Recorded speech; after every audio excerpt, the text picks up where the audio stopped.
I know when we get in feuds or disagreements with our significant other or spouses, it's easy to lash out or say something hurtful to the person you feel like hurting you and you've been offended by. We fight and we blame our spouses, and immediately they become the enemy.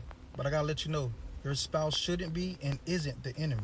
We wrestle against principalities and dark powers, not the flesh. Be patient and graceful with that person. Say no to the ways that you want to respond and say yes to the word of God. Because by saying yes to the word of God, you're saying yes to humility. You're saying yes to love, to grace, to compassion. You're saying no to hurt, selfishness, past childhood traumas. You're saying no to the blame game. You're saying yes to God and loving your spouse the correct way.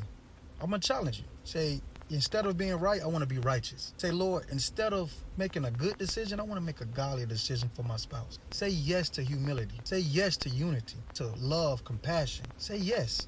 And then tomorrow, do it all over again. The same way you want them to pursue you every day of your life, that's how you need to be pursuing what God says on how to love them correctly. Let's get to the root of the problem. Get to the root of how to love intentionally every day your spouse and not just micromanage the surface of problems. The reason why it continues to happen is because of selfishness. Selfishness enters the room and you forget how to love and be patient with your spouse. Now it's all about me, me, me. And you're not considering the other person, and you darn sure ain't considering what God says. Because if you actually die to your flesh, submit to God's ways, you're going to be patient. It's not always comfortable because we want what we want. But do you want to be right? Or do you want to be righteous? Do you want unity and peace in your home? Or do you just want to be right in that moment?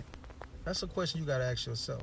Love your spouse with intentionality. Be patient with them. And remember, they're not the enemy. On purpose, with purpose, in purpose. If ain't nobody told y'all today, I love y'all.